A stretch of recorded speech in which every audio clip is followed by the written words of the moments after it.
set up in an attempt to tackle the booming tobacco black market.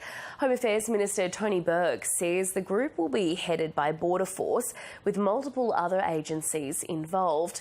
Let's get more from our political reporter Stephanie Boris, who joins us from Canberra now. Hi there, Steph. So what can you tell us about the announcement today?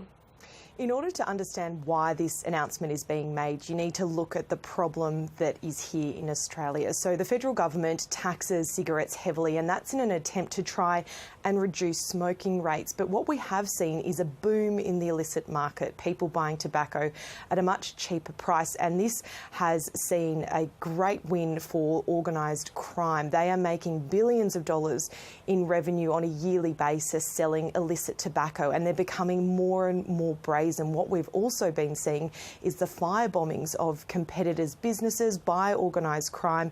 To give you an example of the figures of this, in Victoria alone in recent years, there's been more than 100 firebombings of businesses. The Health Minister, Mark Butler, recently said that the illicit tobacco trade has become one of the biggest threats to Australia's most important public health campaign, and that is to try and stop Australian smoking. So today what's been announced by the Home Affairs Minister is the National Disruption Group. What this is a group of a number of agencies here in Australia. The Australian Border Force is leading this group, but it will be joined by the federal and state police, as well as various departments such as the Department of Health, the Department of Agriculture, Services Australia, the ATO. The list truly does go on, and the attempt with bringing all of these agencies together is to try and better tackle and approach this black market into how they can try and reduce that threat.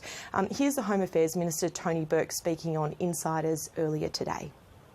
To do this, it's not only the interception and the good work that Border Force do intercepting containers at the border and intercepting illegal tobacco at the airport. We also need to look at what happens before it reaches the border, what happens post-border, what happens at the warehouse level, and what happens in terms of the flow of funds for these organisations as well. So that National Disruption Group involves, if there's a cohesion of threats and a convergence of threats, there needs to be a convergence of protection in responding, and that's what we're announcing today. So, Steph, how is this task force being funded?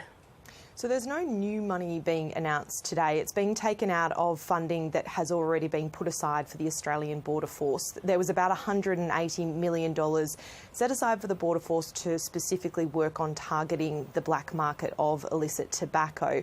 And the idea with this group is that they'll be looking at targeting mid-level criminals and also targeting the sale of illicit tobacco at the consumer level. So on a number of levels, Mel, but the attempt here is trying to reduce the sale of illicit tobacco across the country. All right, Stephanie Boris in Canberra there for us. Thank you. In Melbourne, 3